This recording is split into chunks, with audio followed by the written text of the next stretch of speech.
ओला इलेक्ट्रिकच्या दुचाकींच्या खराब विक्री पश्चात सेवेमुळे संतप्त झालेल्या ग्राहकांच्या समर्थनार्थ महाराष्ट्र नवनिर्माण सेनेनं कोल्हापूर जिल्ह्यातील ओला शोरूमवर आंदोलन छेडलं होतं।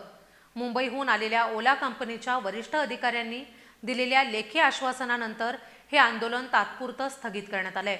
ग्राहकांच्या सोयीसाठी मनसेनं हा निर्णय घेतल्याचं स्पष्ट केलंय।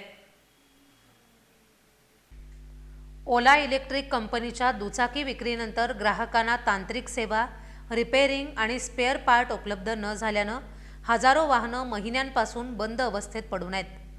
त्यामुळे आर्थिक नुकसान, बँकेचे हप्ते आणि वैफल्यामुळे संतप्त झालेल्या ग्राहकांच्या समर्थनार्थ महाराष्ट्र नवनिर्माण सेनेनं कोल्हापूर, गारगोटी, पेठवडगाव, वारणानगर आणि आजरा इथल्या ओला शोरूमवर तीव्र आंदोलन छेडले।